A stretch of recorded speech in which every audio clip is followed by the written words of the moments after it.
pan sem thei na khem Amen. manina ama ma mong ten tan bel ten tanina ama sep thei na lan sa sa zo ding hiang chi Amen. to ni na to la to thara khom leng chi long kurung nge Amen.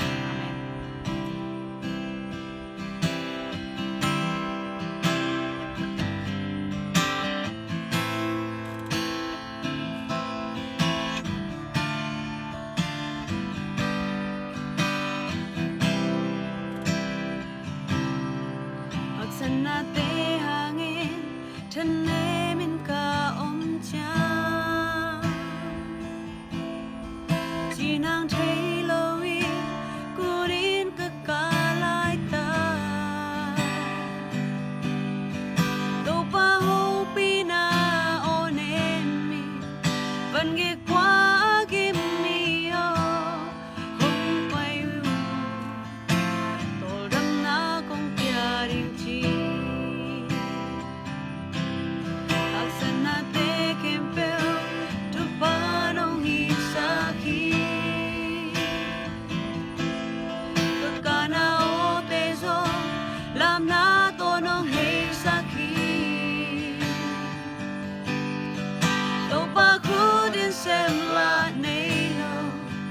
Apyang thay lo zong mong lo ni sim mi na min kong pa tôi đi đâu ban xem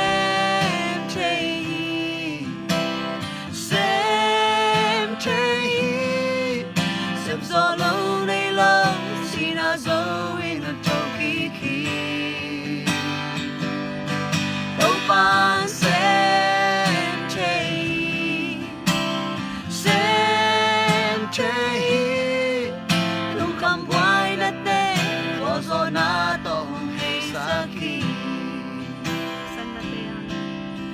Sana te hangin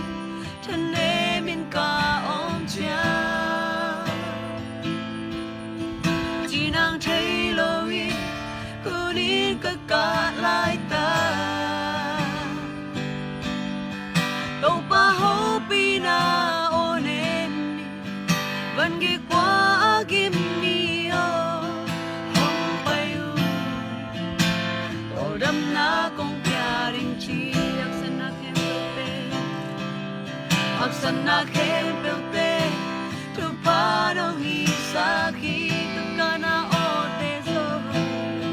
kana o te so lam na to no hei sakhi to pa kurin sabla nei lo apyang thei lo zong om lo ni sim mi na min kong pa tôi đi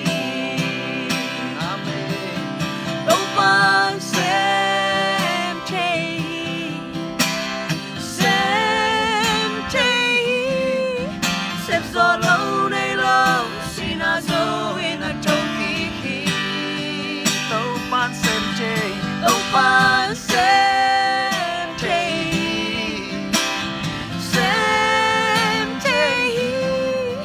lung cầm quay đất tê qua gió na to hồng hay say đâm lâu tê đâm na piai đâm lâu tê đâm na piai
to hong hei sa khi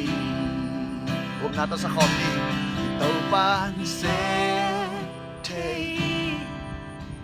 Sem te Sem zo lo nei lo Sina zo in a toki ki To pan sem te sem te Lung kam wai na te Wa zo na to hong hei sa ki ito pa na sem te hi Amen tu Amen ni na ming lam pa na piang the lo ding ming lam pan hi zo no lo ring chi na tam pi tak te pen to pan sem the to pa na dam dam nong sem ni to pa nong sem le awang le na ki mu ding a pasien hoi na thuk zon mu ding ya Amen toy manen to pa sep the na ma lung ngai zoin to pa sep the na ma lan sai thuin gen din pasien hoi na awang le na ma gen zo ding hi hang chi pena zai sumin to ki pulang nong hi hang